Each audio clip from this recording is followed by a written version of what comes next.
Hi, everyone. Welcome to LifeSpa.com, where Ayurveda meets modern science. And today's podcast, we have a special guest, a return guest, Yogarupa Rod Stryker. Super excited to have him talk about his new work on Yoga Nidra. We're going to dive into that. But before we do, let me tell you a little bit about Yogarupa Rod Stryker. He's a world-renowned yoga and meditation teacher, guiding and sharing his wisdom for 40 years. He's the founder of ParaYoga, the author of 4 Desires, Creating a Life of Purpose, Happiness, Prosperity, and Freedom. He's the creator of one of the most comprehensive online yoga teacher training programs in the world, and recently has a very cool, he's going to talk to us about it, his new app called Sanctuary, which is a premier destination for all levels of those wanting to experience life-changing practices of meditation, Yoga Nidra, also known as enlightened sleep. That's Yoga Nidra, which we're going to talk about today, which is the ultimate silence of deep relaxation. So we're going to dive in. Rod, welcome back. Great to have you here. Why don't you tell us a little bit about your latest foray into Yoga Nidra, which is, I'm also very fascinated about Yoga Nidra, and I can't wait to have this discussion and dive into the details. Well, thank you for having me back. And last time was really a joy. We had a great conversation. Yoga Nidra has been part of my background, Dr. John, I was first exposed to it as many as 3, almost 4 decades ago. My first teacher had been exposed to it in his travels in India. And so to give people, let's start with a kind of layman's understanding what it might be, and then we can delve deeper and deeper into it. In essence, what it is the words Yoga Nidra mean effectively sleep with awareness. So Nidra means sleep, and yoga then means awareness. And effectively what this is referring to is a state that is similar, we could really describe it as the intersection of the height of meditation plus sleep. And there's lots to be said about it. It actually there's 4 stages of Yoga Nidra. In other words, you could lie down, practice relaxation, and start approaching the first stage. But the final stage is really considered to be the equivalent of enlightenment, where the mind is no longer confining you no longer confining perception in any specific way. All of us kind of have a glimpse of it, even if we've never done it. And that is what I would suggest the way to kind of access a sense of what it's like is in those few seconds, maybe even less time than that, right before we fall asleep. So you and I and everyone else, we're in the world, we're in our waking state, we're possessed by all our responsibilities and concerns and goals and fears and all that stuff. And then somehow this miracle of sleep takes over, in which we kind of go into more or less a void. And Yoga Nidra speaks to what was that moment where you were moving out of waking consciousness and moving into that vast, limitless state of awareness or quietude that is sleep. And right in between, most of us will, if we think about it, you experience this kind of letting go, where really there is nothing holding you, confining your perception. And it's that state that we learn to kind of hover into.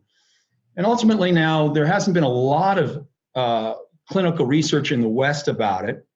But what we say is that it gives us the opportunity to access dreamless sleep, which is the technical term for that would be non-REM stage 3 sleep, which is when physiologically we do our most repair while we're sleeping.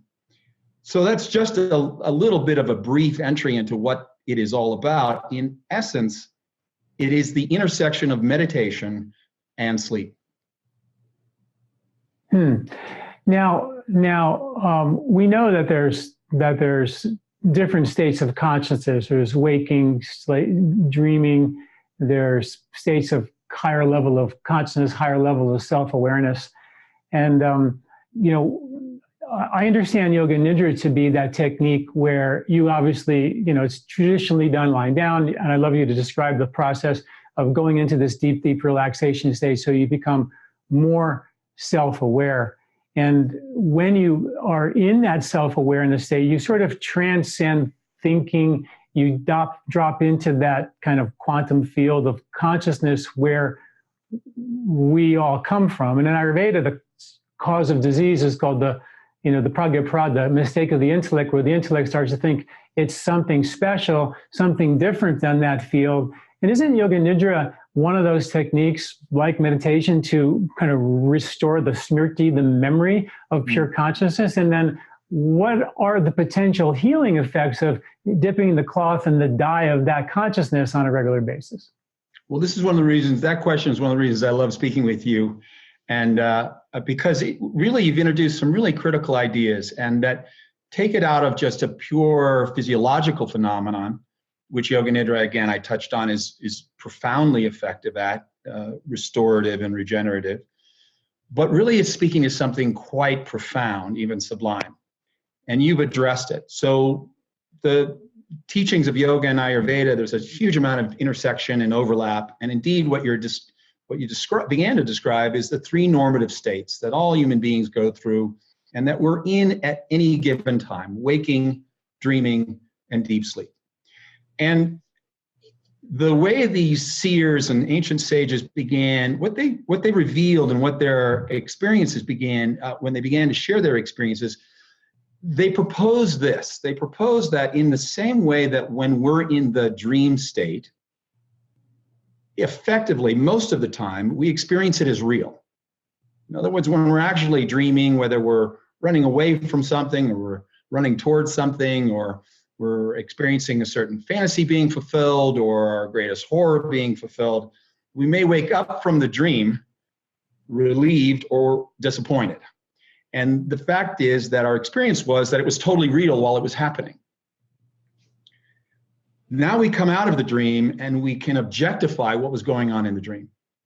Well, what they propose and their experiences, and Yoga Nidra points us toward, is the idea that in the waking state, most of the time we are dreaming. What they suggested, there was a Sanskrit term for this, which is turiya. They proposed, and turiya literally means the fourth. And they said there was a fourth state of consciousness, which was not confined the way dreams are, which is they appear real and then they're only no longer real to us when we've woken up. They suggested that in the waking state, we are in a bit of a dream. And it's only when we enter this fourth state, look back, and the projection of good and bad, of personal and subjective awareness is seen for what it is, a kind of dream. So you then propose something really interesting and really at the core of how Yoga Nidra can heal different scars in the fabric of how we perceive. In other words, over time we become conditioned, whether it's a relationship or work or a view of ourselves. We view it through the prism of what? Our five senses and our memories and our learning.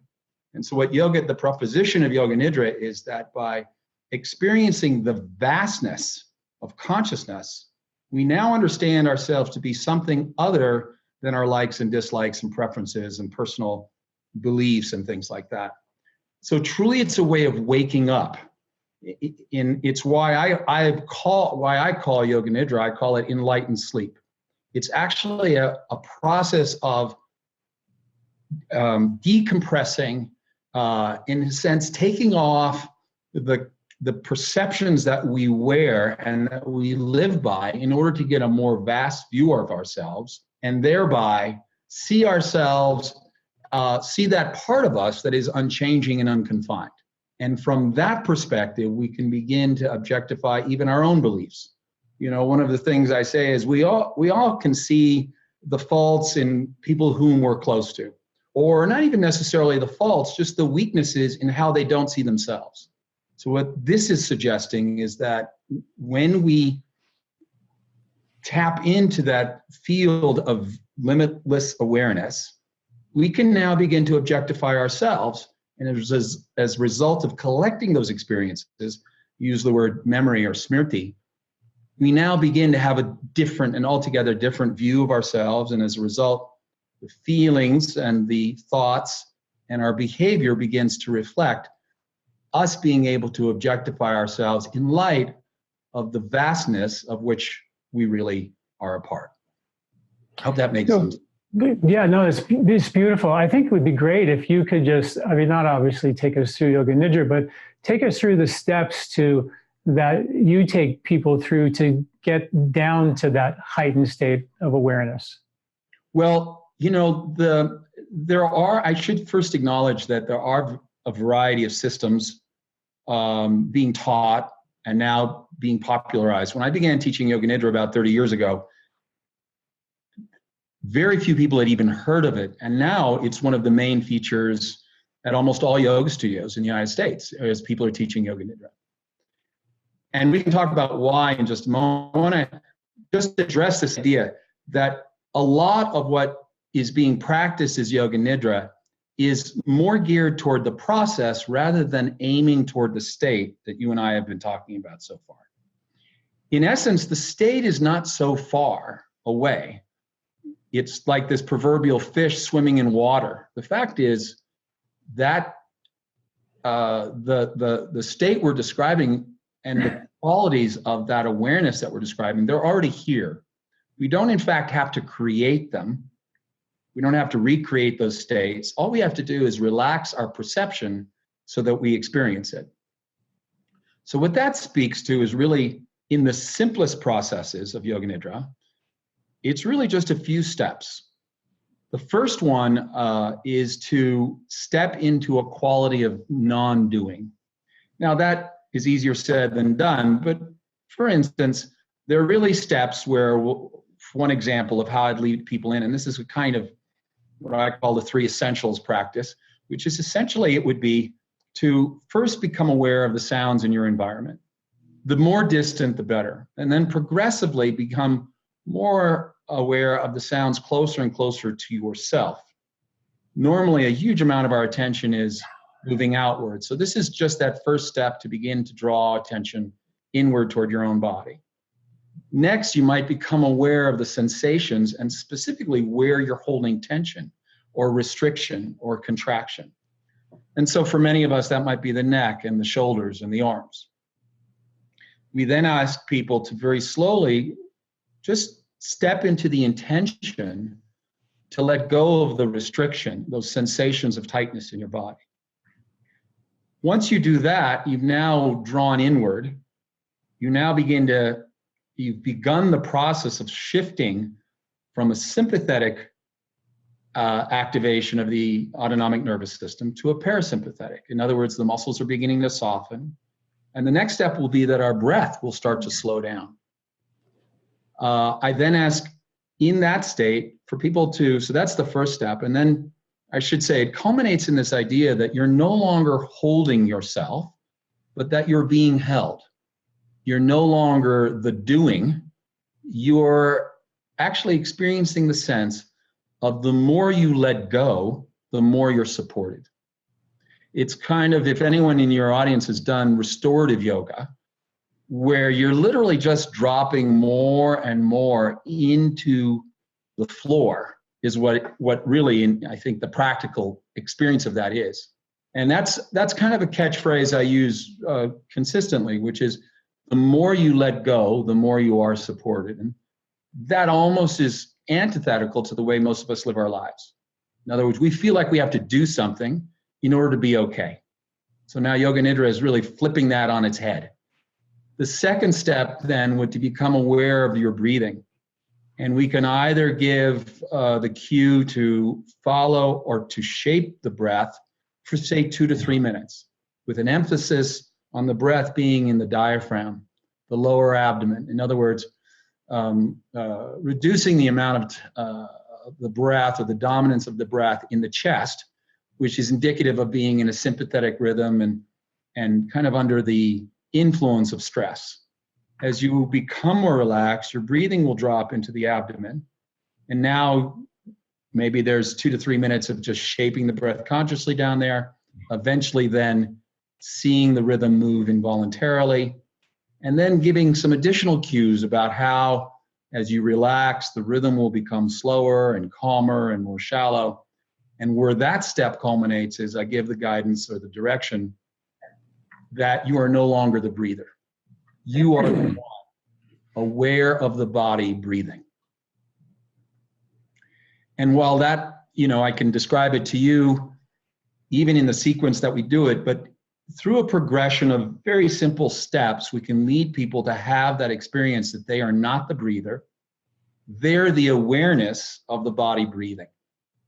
So we've already gotten maybe 2/3 into the basic process, and there are more, but then the final step is really to take them even further. In essence, invite them to put their body to sleep and their mind to sleep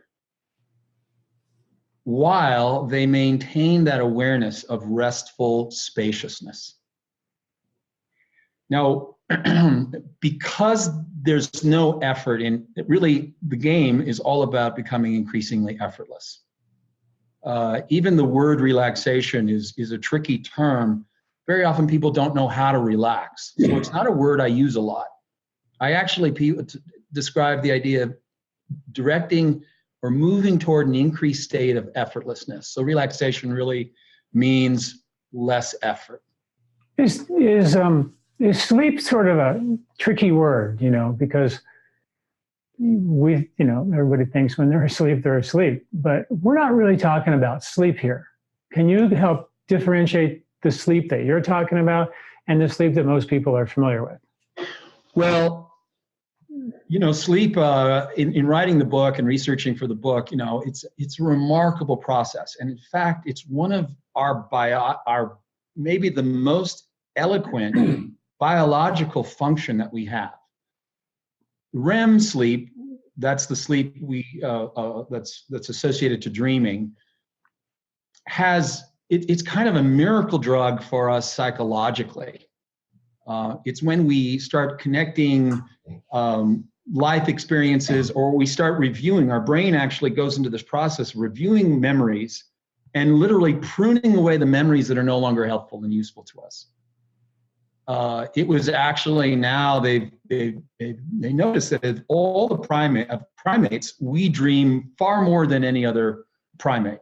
And the reason that the scientists say what that's all about is the fact that the complexity of human relationship and social structure necessitates us dreaming much more than any other animal, precisely because we have marriages and coworkers and political leaders and constantly relating to other people.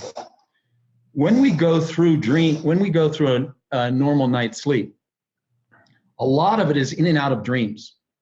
But that's actually not the sleep we're talking about. What you're referring to, Dr. John, is non-REM stage 3 sleep. And there's a term it's a relatively, I guess it's a scientific term, but it's homeostasis. And what this means is that your body is as close to being absolutely still as it will ever get. That is the main physiological repair of sleep. Now, we need to dream, as I've already said, but in terms of this, the real goal, the real elixir of sleep, physiologically speaking, is this non-REM stage 3 deep sleep. That's precisely what Yoga Nidra wants you to enter. The higher stages of Yoga Nidra are all about resting in complete stillness while you're fully aware. So, the beauty of sleep is this, and whatever kind of sleep we're talking about. In part, the beauty of sleep is that we get a respite. We don't have to figure anything out. We don't have any responsibilities. We even forget what time it is.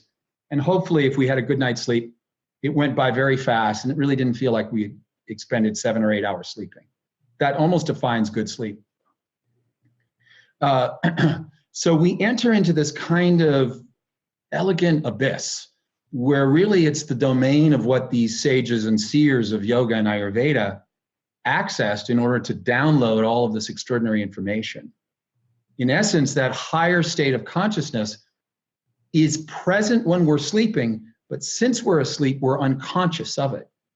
So what we want to do is enter this rhythm of the deepest sleep, literally put the body to sleep, your mind to sleep, but this ever-present awareness that from the yoga perspective we would call Purusha, that consciousness is still present. Your Purusha doesn't go to sleep. It's ever present. And so the sleep we're talking about is at a physiological level. It is deep sleep, dreamless sleep, but it's combined with the trace of awareness. And so that's this unique domain. Now, built into the actual methodology of Yoga Nidra are ways to address the value of dreaming. And so they insert different, consciously insert different images and dream-like conditions in order to facilitate the brain getting its hunger for what would be REM sleep. But the final stages are non-REM, and where we're in absolute stillness, but there's that trace of spacious awareness, the ever-present one who's always at rest, but always conscious, which is the soul. So Yoga Nidra can be that technique, sort of like an alternate form of meditation, maybe a lot easier for folks who don't have great success meditating. Sometimes it's difficult to just turn this thing off. They drop into that state, they dip into that pool of pure awareness, their body's completely at rest, their mind is somewhat alert but without thoughts. If I'm wrong here, stop me. No, you're doing great. In that state of heightened awareness while the body's at rest, their Yoga Nidra is also a very powerful, well-documented healing technique that can heal the body. So that's my next question is, does that healing take place just because you're into that field with your awareness? Or do you initiate a subtle thought, a sankalpa, a thought of healing at that point in time to elicit a desired healing effect if you're struggling with a problem? Or do we let it happen in an involuntary place? Beautiful question, and coming from real understanding. Actually, both, Dr. John. The reality is, by accessing homeostasis, one thing I failed to mention earlier when I was speaking about sleep, and you were asking about the particular kind of sleep this is addressing, we only about 20% of our time sleeping is spent in this state of homeostasis. So it's a relatively inefficient process. And lots of other stuff is going on, but in terms of the physiological repair, imagine over 8 hours, we can do the math, it's about 100 minutes over 8 hours, maybe a little bit more that you're actually in the deepest physiological repair. So what Yoga Nidra is aiming to do and at least helps us approach is a dominance of that during our time. This is why it's popular to say this. I'm not gonna go out on a limb and put it in the book until we have documented clinical studies about it. But what they say is that half an hour of Yoga Nidra is comparable to between 1 and 2 hours of sleep, of normative sleep. If you do the math, that can work out, but I'd like to see the research about it when the time comes. But for the time being, I can tell you anecdotally, it feels that way. What I often tell people is, if instead of sleeping for an extra 45 minutes, get out of bed, brush your teeth. There's 5 to 10 minutes of gentle gland stimulating exercises you can do. Really super simple. They don't require any flexibility. Anyone almost of any age, any capacity could do them. And then do Yoga Nidra for 20 minutes, and you will actually feel more rested than if you stayed in bed for 45 minutes. As to your question about healing, so in part, it's just the fact you're doing it. You're laying down and you're approaching that rhythm of homeostasis. The second part, and one of the 5 aims of Yoga Nidra that allow us to tailor the practice depending on which one of those 5 aims we want to accomplish, is indeed specific imagery. And imagery is something that we use. My grand teacher, the teacher who taught my teacher about Yoga Nidra, who himself had really he did subject himself to clinical research.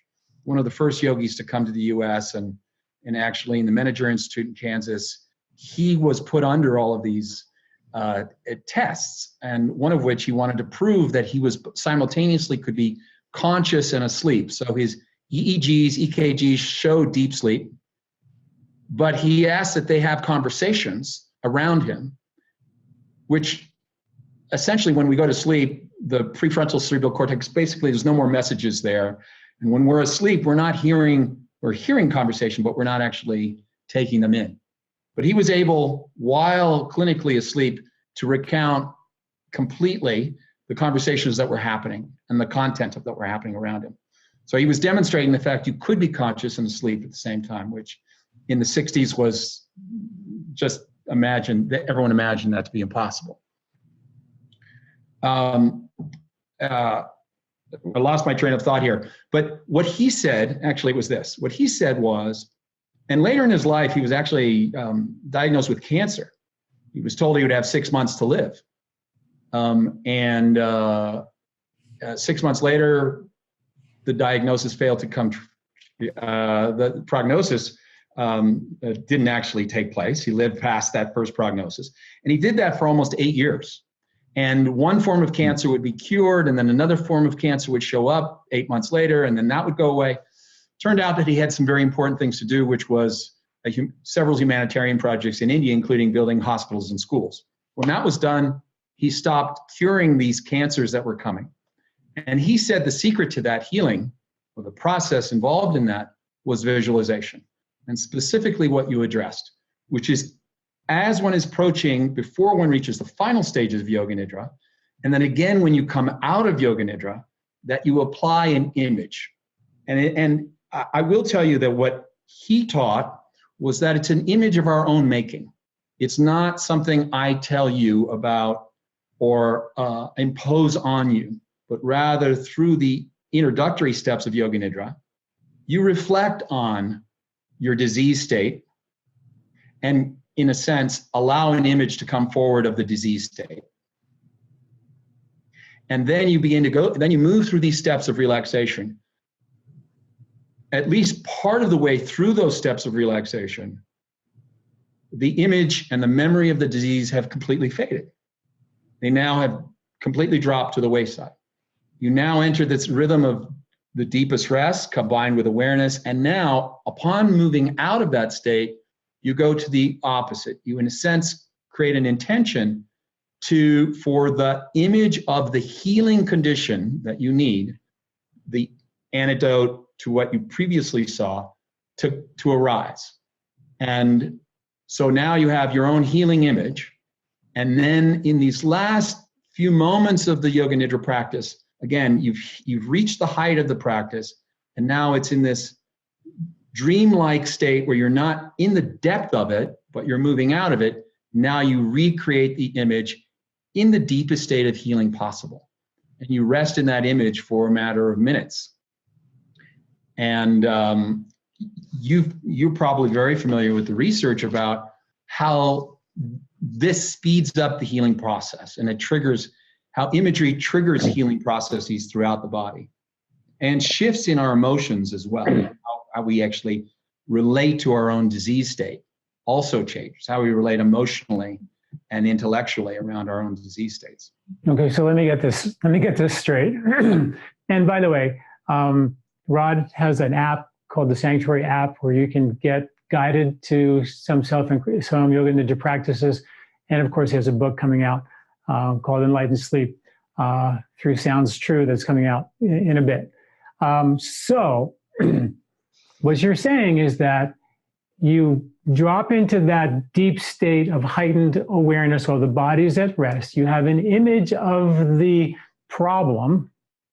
You become naturally more self-aware of the problem. And one of the Vedic sayings that I love is you go to the pain or through the problem, access a deeper unveil, like you said earlier on, the truth of you, the joy that awaits, the healing, the consciousness that awaits at a deeper level. And then when you go through the pain, the illness, you actually can recreate a new image, a healing image that actually then pervades like the petals of the flower opening and letting something more authentic, more deep, steeped in consciousness out that can actually in some way erase the memory of the cells that functioned from this lack of memory of proper function, lack of memory of functioning as part of the whole type state of function, and replace that sort of nationalistic, everybody functioning on their own, with a more globalistic, everybody functioning as one unit. And that's that kind of unified field consciousness-based infusion that takes place. But you have to first, what you're saying is, go through the pain and through the illness with imagery, and then you can naturally, spontaneously have an image of that healing place, and then you expand from there. Is that somewhat? Yeah, well, you see me smiling because I think you said it better than I did. But I'd like to add on to a couple of things you mentioned. Indeed, good. Even if we have an injury that is not significantly debilitating, or it's not a serious illness, there's invariably a contraction of some kind around it. There's a protection that occurs around it. Right. And, I see this in yoga so much, in yoga people's practice. If they've had surgery, there's not just a physical scar. Invariably, there's a mental and emotional scar. If left untreated, if we don't bring awareness to it, invariably there's an unconscious holding that is the expression of that memory. And so that's point number one. I was asked very early on, one of the first times I taught this healing practice, where I asked people in the early stage of the practice to recognize the injury or the illness they were going to work on as an image. And afterwards, someone asked, "Is that really necessary?"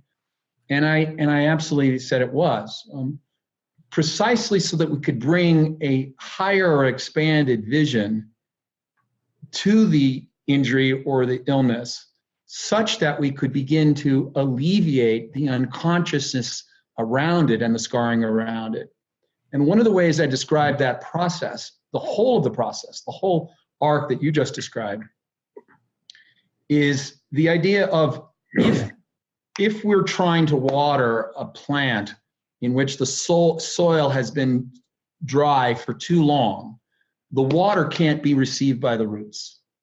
In other words, what we want to do is create a kind of porousness, so that the intention and the power and our healing potential can actually seep down deep and create meaningful change. What I particularly liked in your description was this idea of reseeding a new memory, which the body and mind could both cohere to, that then began to facilitate change even at a cellular level. And that's indeed what this is about. It's so beautiful. I mean, I learned it and understood it as something called sankalpa. Patanjali talked about that, where you take that awareness down. And when you're in that field, you initiate thoughts, which at that most subtle place can have a very, very powerful effect. Matter of fact, I just literally finished writing an article on the ultra weak photon emissions that our human body, emits. And these photons are rays of light that our body emits. And our skin has receptors for these photons. And they're now known to be carriers of information. And they're changed by intention. And when you self-observe yourself, from quantum physics that the observation of yourself changes the observed, it literally alters the structure or the information that these photons carry. And then they are transforming cells and DNA, according to now good science, and also emitted out of your body, and possibly the understanding of distance healing and a whole bunch of other stuff that can create some more of a quantum relationship that we have with one another versus a particular relationship. But just taking that change of intention at that subtle level, that the observer can change the observed in sort of any way it wants, depending on the intention, is a very powerful thing, which is now being well understood. And I think that's maybe one of the mechanisms of why Yoga Nidra works. And I literally just was diving into this whole distance healing, self-healing thing, wrote an article about it just finished it an hour ago, and I'm going like, dude, this is exactly what the mechanism for what's happening. There's science behind what you're saying. It's not just like drop into the consciousness, go into the field, dip the dye, and dip yourself in the cloth in the field, and then the dye, you create a more permanent effect. There's actually science that we're actually changing our quantum particles, which then allow, like you said earlier, the more of the who we are, the joy that we truly are inside, to feel safe enough to actually come out and do the healing and replace all the mental, emotional patterns of protection that we've armored up with. And that just started to get melted down. But I think what you said was so beautiful before is that it's truly this crazy mind of ours that creates this impact. And what you said earlier, I'm just going to recap for folks. You talked about pratyahara as the first thing we do. We use our senses to become more self-aware. And then once we have that self-awareness, we then feel and we become more self-aware using sound. And then we start feeling the constrictions of your body.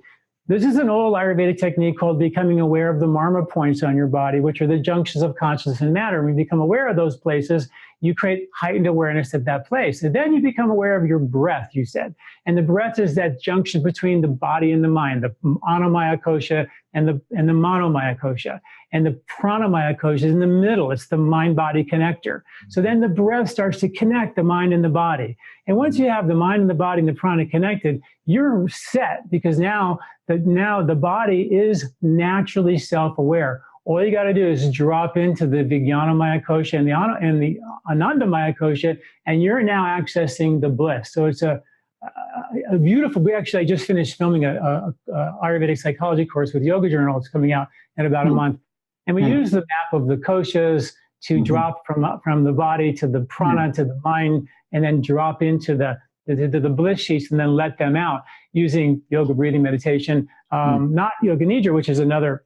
What you're saying is just so beautiful, particularly for the mind, because it is this crazy mind of ours that gets us into trouble. And we all need more tools to help us, of course, relax the body, but we're trying to, in a way, get the body out of the way so we can really access the root cause of all this. Yeah. Well, thank you so much for that. I mean, so many wonderful points in what you just said. I mean, I do want to just point out for those who are listening that Dr. John alluded to this idea of the observer. So when you begin to observe these things, but let's just to make it really clear, explicitly clear, this is not observing, say, your tension through the prism, through that lens of self-criticism that we're so accustomed to. It's not looking through the lens of our beliefs or our station in life and trying to judge and analyze what's there. Really what you're referring to, and it's one of my favorite definitions of this term Purusha, which is the term both for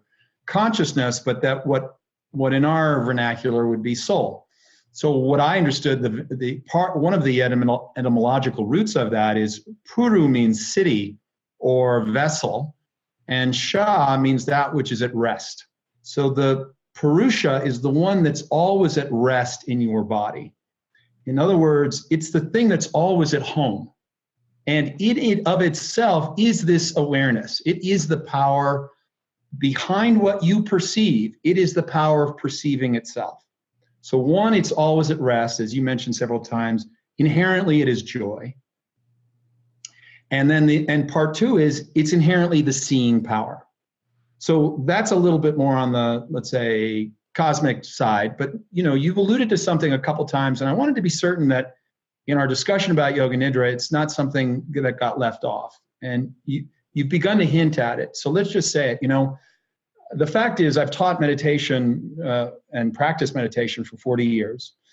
But over the last 10 years, I think, and I think we have to look to the effect of technology and the huge amount of, the huge impact on our attention span on smartphones, the significance of even what I understand now is looking into computer screens has an effect on the mitochondria and not just your vitality, but even the intelligence of the cells is being distorted by the amount of time we spend with indoor lighting and looking at our computer screens, plus the fact that so many of the apps that we use are inherently designed, are engineered to be sticky.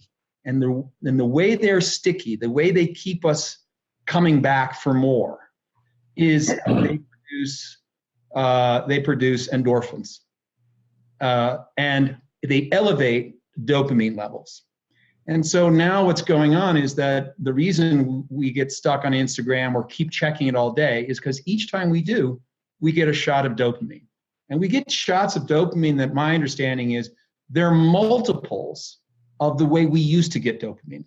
So in other words, just having a warm conversation, having dinner with loved ones, that produces dopamine. But nothing compared to Angry Birds, or nothing compared to leaping through Tinder or whatever those hookup kind of things are. They're inherently designed to produce dopamine, to elevate dopamine levels so that you continue to do it. The bottom line is they've had this effect on us being constantly distracted, constantly overstimulated, and by the way, very self-absorbed.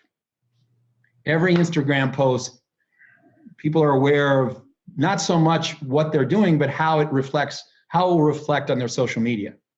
And it's amazing to watch how people constantly step out of the moment in order to capture something that will mean more dopamine down the line for them. Now, the reason I'm saying all that is because I think the current state of affairs, there's always been monkey mind for thousands of years, for tens of thousands of years. People have not necessarily been perfect in their present moment awareness. They haven't necessarily perfected that. But I think we now live at a time where it's become, our minds are so scattered. And the reason I'm saying that is because more and more I believe that Yoga Nidra will be the way in to these meditative states, much more than meditation, precisely because of what you said right at the end of your share a moment ago, Dr. John, which was that it's the inability to focus, or this monkey mind, that makes meditation difficult. But beyond that is also the body.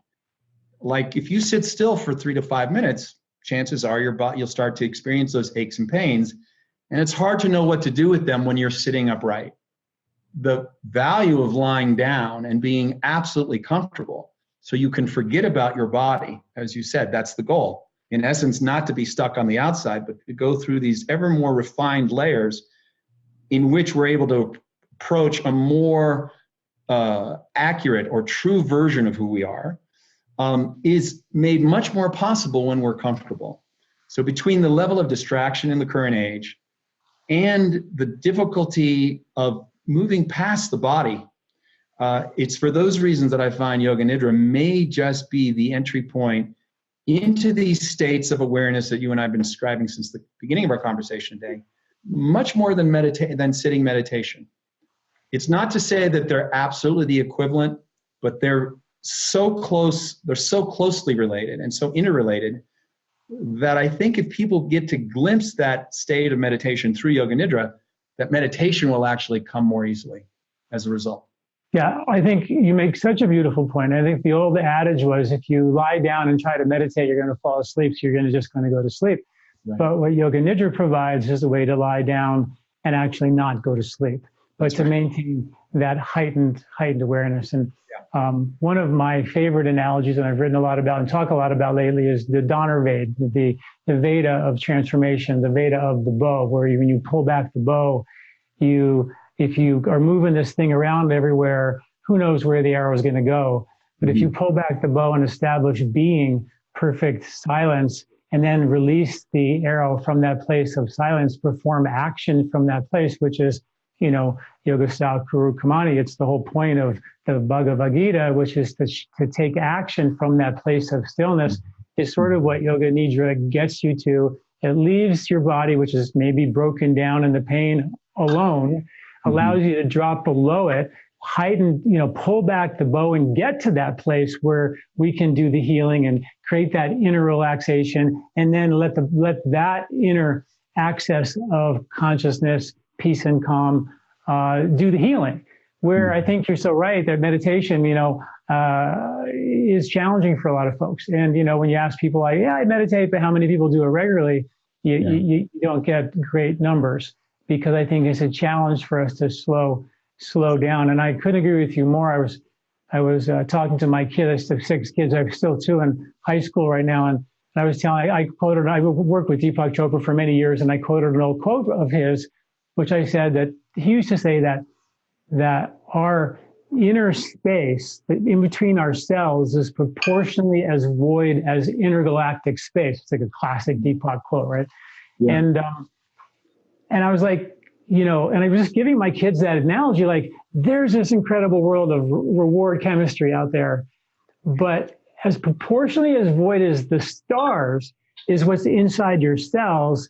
And don't you think we should take a look in there and not just only look out there? And, and that's just what the Dana Veda, the Veda of transformation, not the Veda of war. The Veda of transformation means we have to figure out a way to still the mind and then act from that place of deep silence. And I think that's what you're talking about. That's that sankalpa piece where you can drop in and you can elicit a transformation of healing and, of course, rejuvenation and revitalization and everything from Yoga Nidra without having the body being a barrier, which I think it is for a lot of folks.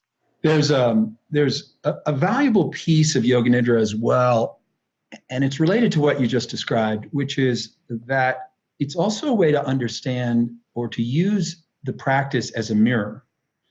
And by that, the big challenge that we have, I often tell people that if you practice Yoga Nidra, the worst that will happen is you will fall deep asleep. Yeah. Because the steps are very progressive and they are indeed relaxing. You'll find a quality of sleep that you don't normally get to, or you get to, as I said earlier, only about 20% of your sleep is that kind of sleep. The best that can happen is this promise of a higher state of awareness. But the reality is that, one, most of us are tired. The statistics about sleep are alarming. The CDC has actually declared that its lack of sufficient rest is actually a national, even a global health crisis. And we could have a whole conversation around the pathologies that accompany this lack of sufficient sleep, 7 to 9 hours in an adult, et cetera. But the good news is it doesn't have to be in a row. Human beings are actually biphasic, meaning that a half-hour nap in the middle of the day is actually quite good for you. And your circadian rhythm that's built in, is that you would take that. But what I was going to say is the big challenge people have is staying awake and getting to this higher consciousness piece. The good news is you'll fall asleep and you'll get some of the rest you need. Bad news is you don't get quite the level of awakening that we've been describing. And then people often ask me, well, why can't I stay awake? And I said, at a very practical level, it's because you're tired. But if you would start to practice it 3 to 4 days, 5 days a week for 20 minutes, 25 minutes, lo and behold, you'll start providing some of the rest your system needs, and over a period of time, it's easier to stay awake. But there is a deeper reason why we fall asleep. And the deeper reason is that very often we consciously or unconsciously avoid present moment awareness. As human beings, we drift right back into habitual thinking and behavior. And there's an instant before, I don't know whether you're picking up a cigarette or you're drinking another cup of coffee, or you're going to Instagram one too many times that day, or you're checking your emails. There is a moment of choice that we make. And the choice, in essence, for whatever reason, whatever that temporary gratification we get from those habits, and whatever the cost benefit we're willing to expend in order to maintain that negative habit, there is a moment of choice. And that choice is one way to describe it is, and I thought of that as you were pulling the arrow, and the bow had to be still, which is a way of turning away from our awakening of our greatest potential. For whatever reason that is, whether it's parent voices or psychological or astrological or emotional or psychic, we step away from being fully present. And the more we do that, you talked about memory in the very beginning of our conversation, the more we have a memory of stepping out of that optimal choice or out of that discernment, now what happens, it gets carried over to Yoga Nidra. Because that, from the yogic perspective, that's a kind of going to sleep. Right. Now what happens is, if you're well practiced at that and you lie down, chances are you'll choose sleep and not hovering in that heightened awareness because there's so much memory of having done it. So in that way, Yoga Nidra actually becomes a mirror in which we can now begin to become more conscious of that moment where we turn off attention and we turn into habituation. We turn back to habituation. And very often, if your body has gotten rested through some repetition of the practice, that's the only step that you need to address in order to stay awake for the entire practice. Is how often do I go to sleep in my life? That's going to be a reflection of how often I go to sleep in Yoga Nidra. I love it. I think you're so right on that. People are so habituated and they're so locked into those repetitive patterns of behavior that they don't have the awareness of door number 2. They just have awareness of door number 1.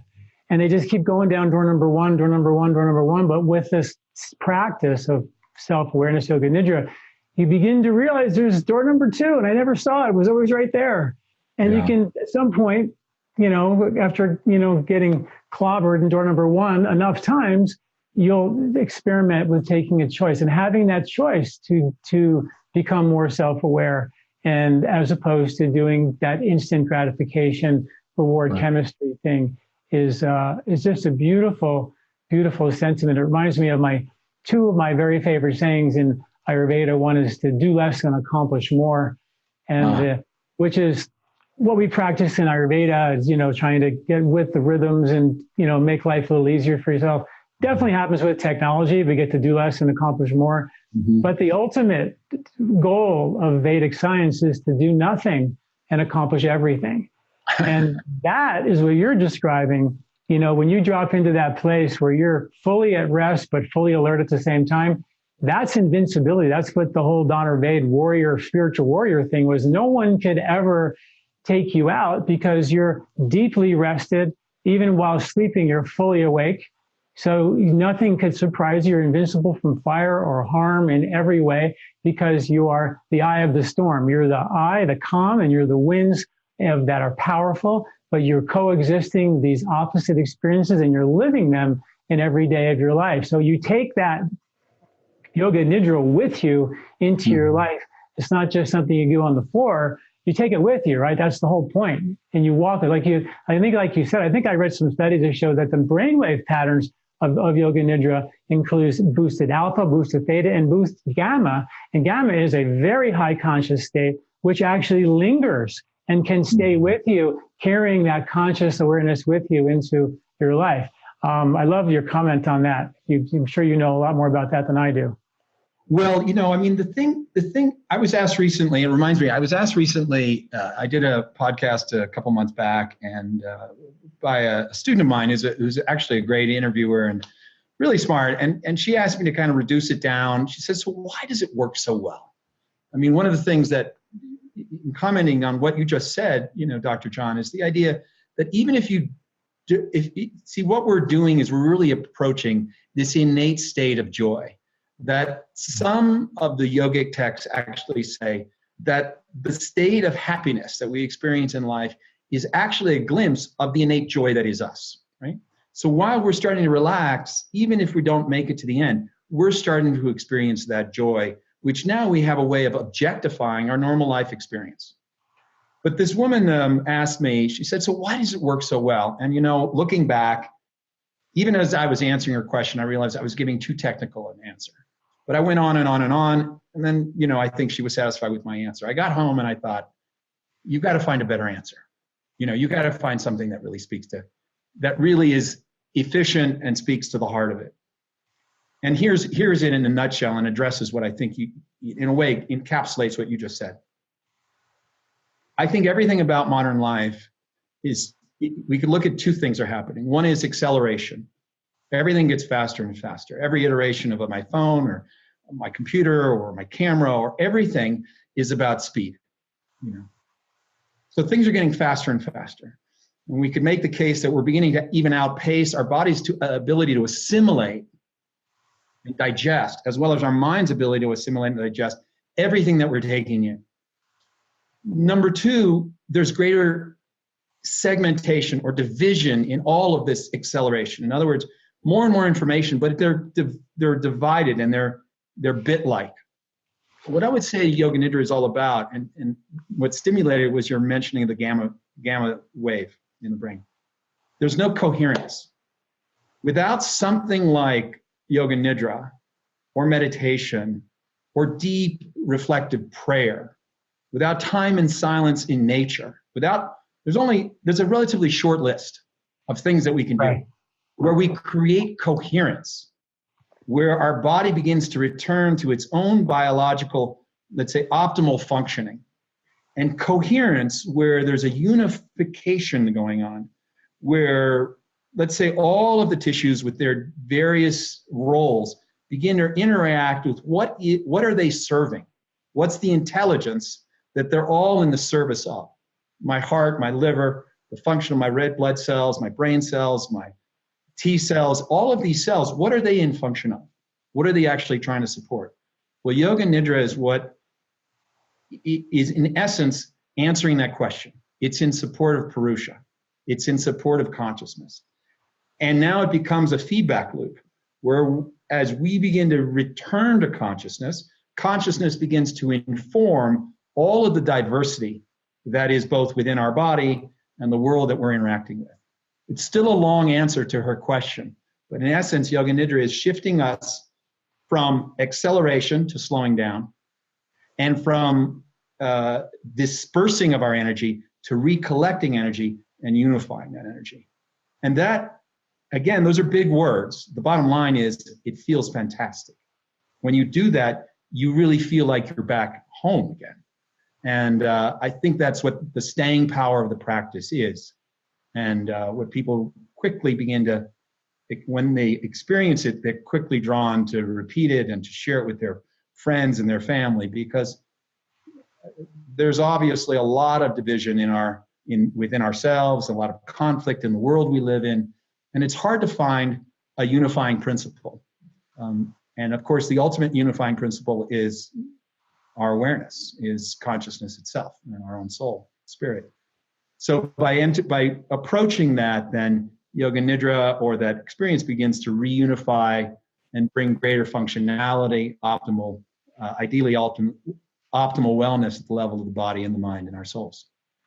No, it's so beautiful and so needed. I'm so glad we're talking about this and that you're bringing this out, and people can get guided to to Yoga Nidra right now just by downloading your app, right? Sanctuary app, right?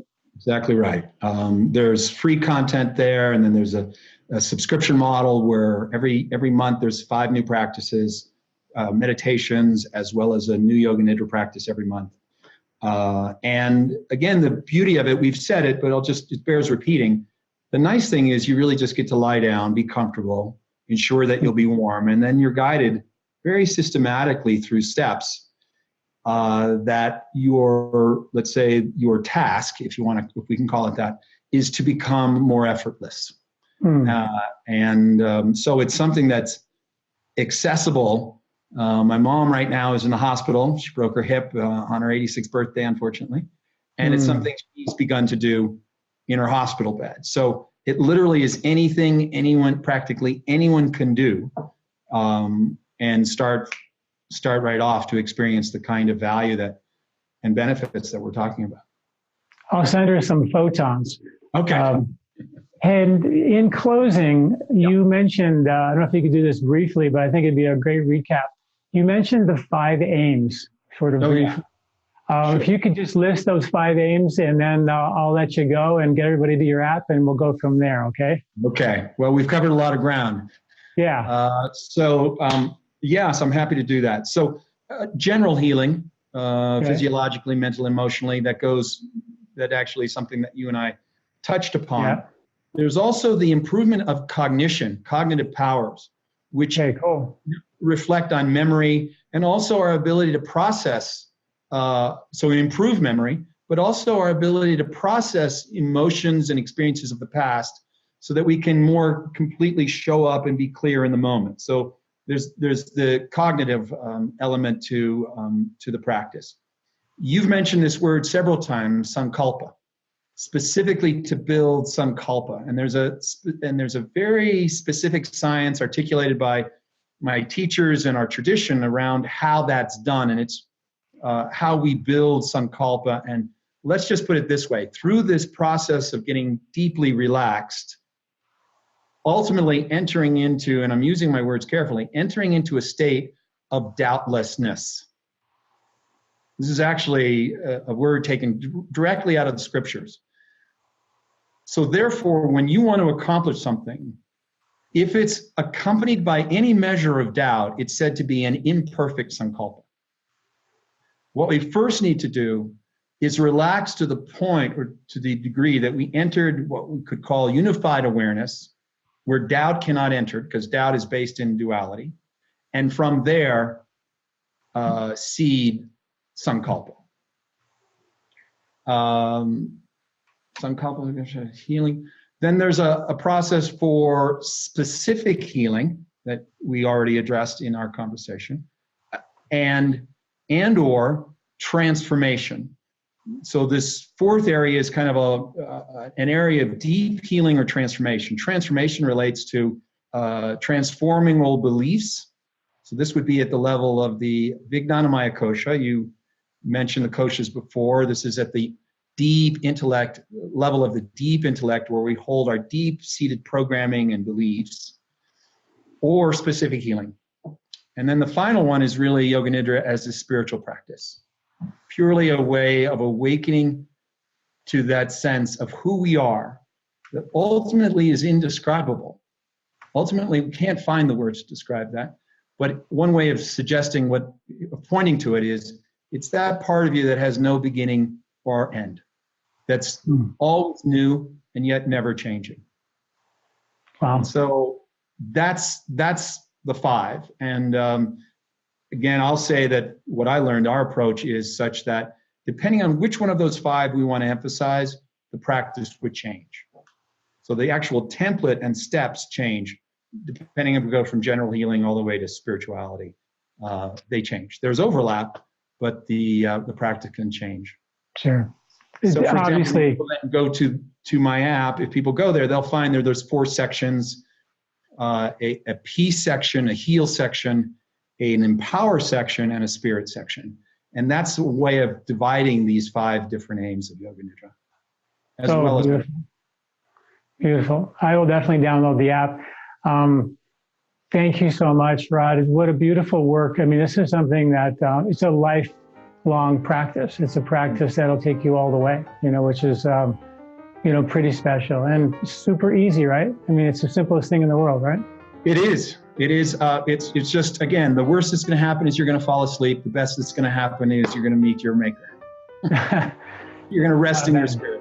Not a bad deal. All right. Well, thank you so much for coming and joining us today, and we'll see you next time. Thanks so much. Such a pleasure, Dr. John. Thank you so much. Take care. Do you like this video? Don't forget to subscribe and share. This recording is brought to you by LifeSpa, where ancient Ayurvedic wisdom meets modern science. Get access to free health video newsletters by Dr. John at lifespa.com. These statements have not been evaluated by the FDA. These products are not intended to diagnose, treat, cure, or prevent any disease.